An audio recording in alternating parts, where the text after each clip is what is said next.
Hello and welcome back to the Pop Culture Powerhouse, the first one of the new year. And I've Yep. got a fun one for us, Horizontal. Yes, I saw the pick for this week and I was very intrigued but also very much approve. We've got Gromit of Wallace and Gromit fame Mm-hmm. versus Morty of Rick and Morty fame. And some people Side might not characters. see, yeah, people might not see what I've done here, but essentially we've got the sidekicks Mm-hmm. of the same person on two sides of the coin. Because Yeah, I didn't even look that deeply Rick actually, yeah. and Wallace are the same person, but literally the complete opposite. Yeah, two different personalities but the same profession. Do you know what I mean? Like, if there was a joke in a Rick and Morty episode of a Gromit of a Wallace Rick, I'd be like, I see what they're doing there. That kind of makes sense. He's a weird, wacky inventor that goes on adventures with his sidekick. Mm-hmm. Like, there's a bit there, so I thought, why not do? There is a crossover opportunity of a Rick and Uh, Morty episode to go through a portal and they're in an Aardman styled animated Universe, episode. absolutely, That would be cool. absolutely. But yeah, Um, I see the so, vision. hmm so as always, we've got our six categories to help us decide who is the larger pop culture powerhouse. Mm-hmm. We've got iconic-ness, individuality, quality of adaptations, legacy, relatability, and personal preference. Yes. Would you like to kick us off with your thoughts on the iconic-ness of these characters? Whew. I mean, partly what I just said about Armor Studios, Wallace and Gromit, they are the face of Aardman Studios. Mm-hmm. People see that and think, oh, that's Aardman. Or they'll see Aardman and think Wallace and Gromit. They're also a British icon. Yeah, this is the next thing. For the British, Gromit is an absolute icon. Wallace and Gromit as a whole, but like Gromit is probably the most iconic dog up there with the Queen's Corgis, maybe. Yeah, quite possibly. I'd bet that they are the two most iconic dogs of the UK. Whereas where I think Gromit has even now made global success. See, this thing I don't know. Are Wallace and Gromit international yet? Or is Yes, it like well, partially international? no, I think they are because I saw, and this kind of maybe gets into legacy a little bit later, but it's with Iconic-ness. Obviously, we got the new film Yes, this Vengeance Most Christmas Foul. that premiered on the BBC, British TV. So obviously us Brit got it first, but it was in partnership with Netflix. I saw much excitement when this got added to Netflix from obviously Okay. people I follow on Twitter in the US and like, finally we get a new Wallace and Gromit movie. Me being Okay. here like, oh, I watched this like 2 weeks ago. And it for stats sake, that new one, Vengeance Most Foul, was the biggest debut film ever on British television for views. Wow, that's insane. Yeah, it was like the most watched thing on Christmas Day, or it was either the most watched or the second most watched. It was between that and Gavin Stacey. So I think Gromit, huge icon for both British culture and has spread globally. Yeah, I mean Gromit, like he's very memeable as well because he doesn't speak in the films. He just kind of sits there and pulls faces. Incredible animation to make him look so emotive, but as a result, there's lots of really good meme opportunities with Gromit. And we all feel so bad for Gromit. Like everyone wants Gromit to just get noticed.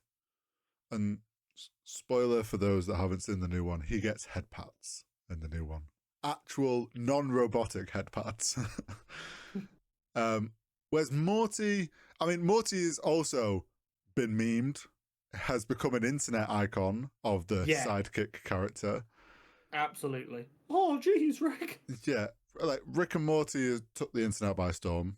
Oh, I have not seen an animated show of that style go so viral so quickly, basically ever. Yeah, it went from like 0 to, I mean, it's not the same level of Simpsons and Family Guy, but it went from 0 to being in that like level of like, oh, Rick and Morty, Family Guy, Simpsons. These are like your teenager animated shows that you Yeah. watch. Like it went, You are one of them forms of teenager. yeah.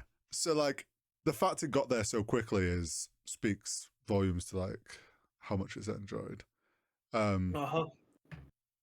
It's like I want to say that Gromit is more iconic purely because he's been around longer, and like the fact that that's like part of the face of Aardman. Yeah. I mean, they debuted in 1989. Not long They before made I their was born. first pub. They made their first public appearance, like wider, on Channel 4, Christmas Eve 1990, with the short film A Grand Day Out. God, is that how long that film? Uh huh. So I think he kind of wins on iconicness because he's been up there for so damn long. Yeah. He is the nation's pet dog, Hmm. Yeah. which I think is kind of the main thing, isn't it? Yeah. It is. Now, on to one which I have some difficult opinions on. Okay. Individuality. Mm. Gromit is incredibly individual, in my opinion. I can't think of a sidekick character in that kind of vein of they can't say anything, but they're so expressive and Well, add so much to the story. they're a sidekick in the realm of like they're technically just a pet, but they are fully like sidekick, intelligent, but don't speak at any point. But we always fully understand them. Yeah, it's phenomenal. I will never have anything but the most insane respect for Aardman for making Gromit so emotive. Yeah. Gromit so emotive with just nothing to work with Yeah. in reality. Like, I wouldn't even know where to start with making him express as much as he does. I'm like, what sidekick? I mean, potentially as we go into Morty, but like, what sidekick constantly is the reason that their leader, hero, whatever you want, like the number one is still alive. Like the amount of times Gromit has saved Wallace from different things without Wallace now, like he keeps that thing running. The only, like, even conceptually similar, and they're probably not even a side character to Gromit there is that I can think of is Teller from Penn and Teller, because he is once again Yeah. silent, but he's always there. But of course, he's not the sidekick. They are equal in that Yeah, act. But like, I know what that's you the mean. only thing, even remote, like them two are their own thing. I don't know anyone else on planet Earth who could pull off being silent and so Penn important and at the Teller same time. doing magic before Aardman began. Do you wonder if they took inspiration? Imagine. Debut.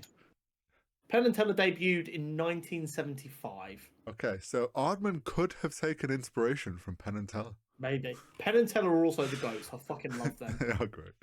Um, Morty. Now, on to Morty is where this gets complicated, and I need your opinion. Is this Rick and Morty started as a gag about Back to the Future. Uh-huh. So Morty is Marty, and that's the joke, and it kind of evolved from there and became its own thing. But that is what Morty started as. He started as a parody of Marty McFly. Right, yeah. But he's morphed quite a lot. Yeah. Does that take away from his individuality, or does it add to it? Because inspiration doesn't ruin an individuality, as we've discussed before. And he's morphed so far away from that, I don't think most people would instantly know that he was inspired by Marty McFly. I think he has moved far enough away now that it's like they are they are separated enough that he feels individual. Okay.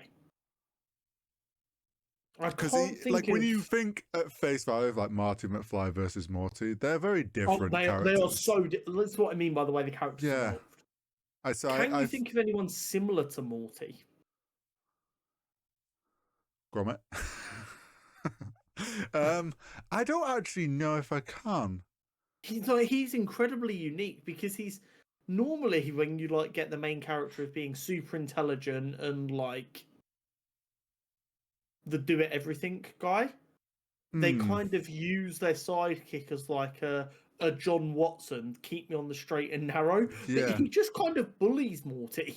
Yeah, and he gets dragged. And there's odd occasions where Morty then like puts his foot down and does the right thing or something. But for the most part, it's like he gets dragged into things Yeah. that he doesn't consent to being dragged into, gets bullied a bit, but then comes out of the other side of it like, okay, that happened. Yeah, exactly. He's very much an unwilling participant in his own adventures.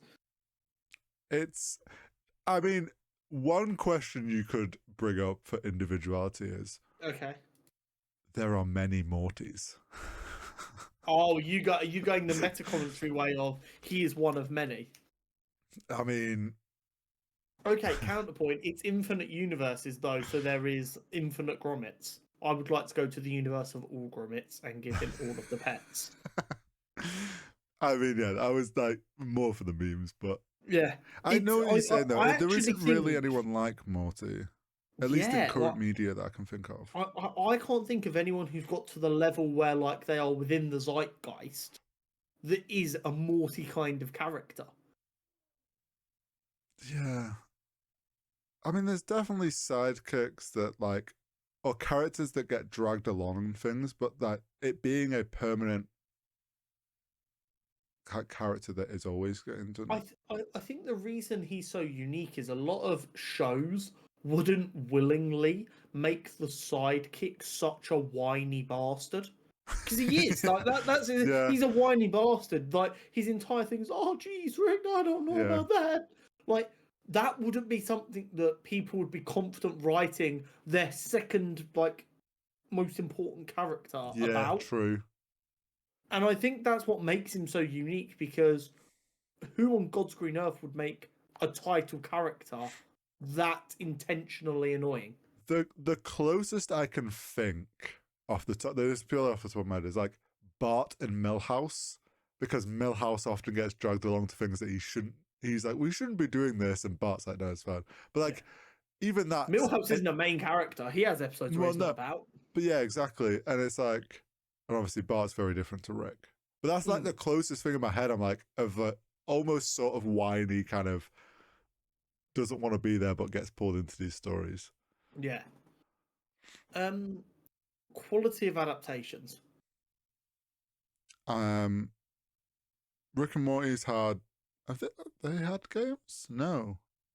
There's been games by the same studio in that voice actor vibe, but yeah, I don't believe there's an official. Oh no, there is. Fortnite. There is. No. I mean, they are in Fortnite. Everyone's in Fortnite, so that doesn't count. True. Wallace and Gromit in Fortnite when, by the way? How's that? That's a good point. That should. But they made a mobile game for Rick and Morty, which I played the fuck out of, which is actually very fun, which was a Pokemon style game. Oh. So you were a Rick and you went around collecting Mortys. Of course. It was actually very, very well put together. I don't know why I stopped playing it. It was a lot of fun. But it was literally, that was the concept. You went around trying to, I can't remember what they called them. I think they called them Citadel Leaders. It was an absolute Pokemon clone. They didn't even really try and hide it. But instead of Pokemon, you collected like different kinds of Mortys that could be seen in the show. But there's nothing really canon to actual quality of adaptation there, other than, a fuck ton of Mortys exist. I can't. The only other thing I know, there is Rick and Morty comics now. There is Rick and Morty comics. I've not really read anything about them, but they're all made by the same people, so I'd expect a consistent. It's going to be just like an episode, but in comic form. And I don't think Aardman, like they're like, in the grand scheme of like how successful they've been, very small still. Yeah. So I imagine like, they do these huge films, but Gromit too much. No, like, other than the big films, they haven't really done much with Wallace and Gromit. I mean, the real question about the quality of Gromit will come the next time they do a Wallace and Gromit film with their new clay they have to use now. True. Then we can talk about quality of adaptation. I mean, you could talk about like the spin-off shows of Shaun the Sheep and stuff.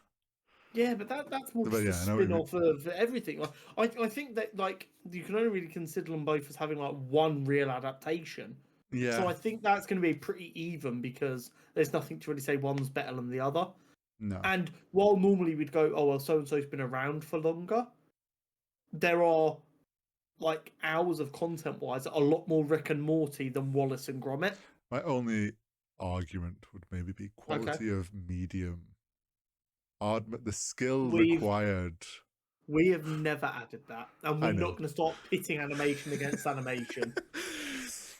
It's just the artist in me being like, but claymation is quite the craft that must be respected. It is. I adore claymation. I agree. For quality of adaptation, that's not relevant. Really... No. Now, Legacy. I have a fun little tidbit for this, and this isn't purely Gromit, but it's an extension of him. Okay. When they were choosing what cheese to use, they just decided it based on what was like the biggest word, the wordiest word, so they could show off the expression of Wallace. Yep. And as a result, Wensleydale has become a much more popular cheese. The popularity of Wallace and Gromit has made a cheese that was not very popular or well known incredibly popular and well known. This is true. That is legacy. Yeah. I mean, no one on planet Earth can say Wensleydale without someone going, Wensleydale? No, you're 100% right. And I'm sure it's probably been asked to the business and stuff, but Wensleydale cheese must have seen a tangible surge due to Wallace and Gromit. You can also say that they probably got a graph that shows every time a new Wallace and Gromit film comes out, just a spike in sales. No, it's like before Wallace first said Wensleydale, and then it's like they don't actually use AD and BC. They use before Wallace and Gromit and after Wallace and Gromit. I'd also say for Legacy, if you see claymation now, my brain's going to go, is that Aardman first? They own that style now. They changed the game. One, they changed the game. They've never stopped pushing it. And then, partly because it is a dying skill, they are now purely, the go-to face of, claymation. Yeah. The fact that Star Wars Visions had an Aardman studio, everyone was like, oh shit, Aardman studio. I mean, we were so excited when we saw that. We were like, Aardman? Star Wars? Yes. I mean, obviously there's the spin-offs and we've had Shaun the Sheep and stuff that Wallace and Gromit has caused. Shaun the Sheep, which is a much loved kids show. Yeah, hugely popular kids show. I don't know how much you remember Creature Comforts. No, I don't. I don't remember. Which was a very... I feel like it was put on CBBC or BBC between shows, and it was this. The concept of it is animals being interviewed by the news. So you'd have a snail, and it's all done claymation Wallace Aardman style. I do remember it vaguely. I've just googled it, and it sparked a memory. I don't remember it vividly, but I do. Talking on general things going on in the world, or you're if you were to stop someone on the street and ask him a general question of, I don't know, what do you think of the price of biscuits going up or something, and it's animals answering in such a human way. I actually even think the audio is them stopping people, and they're asking them questions, and then they just animate them onto animals. And I remember used to watch that all the time. I loved it, but Aardman, Wallace and Gromit's success then spawned, has allowed them to the freedom to expand. Oh, and again, I don't think this would have been a big news in America, but BBC were running pretty big stories when Aardman said, we're out of the clay we've used all this time. We're going to have to find a substitute. That was national news, and rightly so. People hold the fucking phone here. What do you mean? You only have enough Gromit for one more film? That was a headline. Yeah. I mean, let's go back to what I said at the beginning, that at Christmas, this was the biggest film launch on British TV ever, I'm pretty sure. It was, or at least in the last 25 years or something. That is legacy. There's not been a film for I don't know how many years it's been now. And the British, population sat down on Christmas Day to watch that. Yeah. And here's the thing, I think some people can say Rick and Morty have a good legacy, and they're building one, that's for sure. Yeah. But I think people are getting a little bit confused with Rick and Morty between legacy and virality. Yes. Because Rick and Morty have gone incredibly viral a number of times. Pickle Rick, incredibly viral. Yeah. The Szechuan sauce debacle, Yes. Yeah. incredibly viral. The real question is, in 20, 15 years' time, if someone goes Pickle Rick or Szechuan sauce, are people going to know that's a Rick and Morty reference? Yeah. Whereas when you say Wensleydale, everyone knows you're talking about Wallace and Gromit. Do you know what's going to happen if, like, down the line, like, some of us have kids and stuff, and when we're like, "Oh, Pickle Rick" to some joke, and our kids are gonna like, "The fuck are our parents saying?" Yeah, Pickle Rick is not going to age well just because No. of how ridiculous it is. But you know what I mean? I think there is the very early foundations of a legacy for sure. Mm-hmm. But it's difficult to separate whether it's virality that we remember or it is a legacy actually happening. The tell of their legacy will be when it's sort of looked at exactly the same way as like Family Guy. Like Family Guy has been around, and like legacy is Family Guy. Started watching it again. Like if people are 10 years down the line and like, "Oh, I've got back into watching Rick and Morty," like that's legacy that they've stuck around. And I know it's just people forming impressions on Twitter, but when I open Twitter and I see people going, Family Guy are insane for this, and it's just a clip of Family Guy completely out of context, which is genuinely laugh out loud funny, I'm like, them fuckers, they've done it again.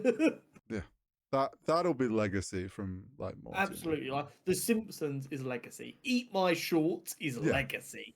Yeah. And I'm not saying they can't get there. I'm saying it's too early to know if they've got Agreed. Relatability. I too have been held at gunpoint by a penguin. What do you mean a penguin? It was a rooster. There's a penguin in these films? What? I saw someone say this is a brilliant gag. Obviously, when I think of that gag instinctively, I think of Perry the Platypus. Yeah. But someone said my dad's dead ass fell for this mid-film on Christmas Day. Fucking wrote, and it takes off, and he's like, "He's a penguin." Brilliant! It's so funny, but it's like again, but to an extent, can we say a bit of what Perry the Platypus did came from Wallace and Gromit? Possibly. Because you were like, there are people, and I love it so much when it happens. You take a picture of like the color scheme on a wall, and they put like a bit of like brown tape above it, and then they go Platypus, and people will take a picture of that, and people in the comments will know instantly. Yeah, I think it probably comes from Wallace and Gromit. It also comes from like Superman with the whole like glasses on. Oh, Clark Kent. Wait, Superman? Yeah, like, it's such a good visual gag of like a very simple item could change like to someone. They're like, oh, that's a completely different person now.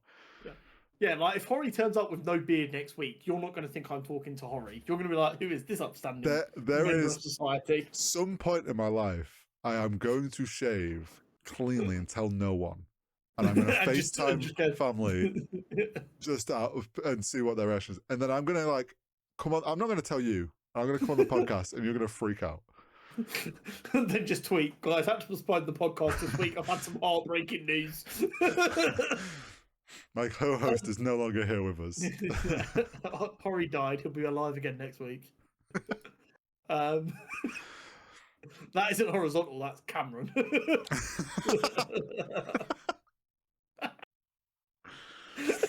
But back to relatability. Cameron the Platypus. I too have just wanted a quiet life and some appreciation as the youngest sibling. I feel like, and maybe this is again as British people, we are inherently, we find Wallace and Gromit very relatable because, like, well, it's British, a lot of British humour. Part of them like feel like people you know to an extent. Obviously, they're outlandish and over the top, but you're like, I know someone a little bit like that. I know, like, how many times has someone gone, especially around Christmas when like all of their projects tend to come out, it's gone, do you want some cheese and crackers? You're like, what, a bit of cheese? Like, we've all done it. It is very, very British and very real. Whereas Rick and Morty is for outlandishness sakes, there's nothing particularly relatable about it. There are episodes that are relatable. Like there are some phenomenal episodes where you're like, wow, that was actually quite deep. But then the next one is just fart and boob jokes again, and you're like, less relatable. I know, yeah. Agreed. And then personal preference. We're probably going to land on the same side here. Yeah, we're both going to be Gromit. Yeah, Gromit's It would be the goat. Anti-patriotic of us. It Most would be people very talk about whether you're a patriot, whether you like want to get rid of a certain ethnicity or not. We're patriots because we like Gromit.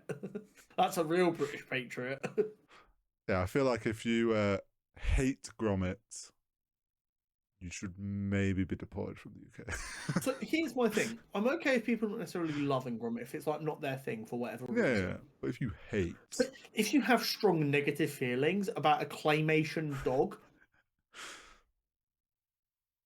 seek help.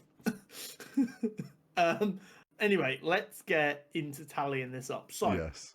Iconic-ness goes to Gromit. Yeah. Agreed. Individuality probably is a draw.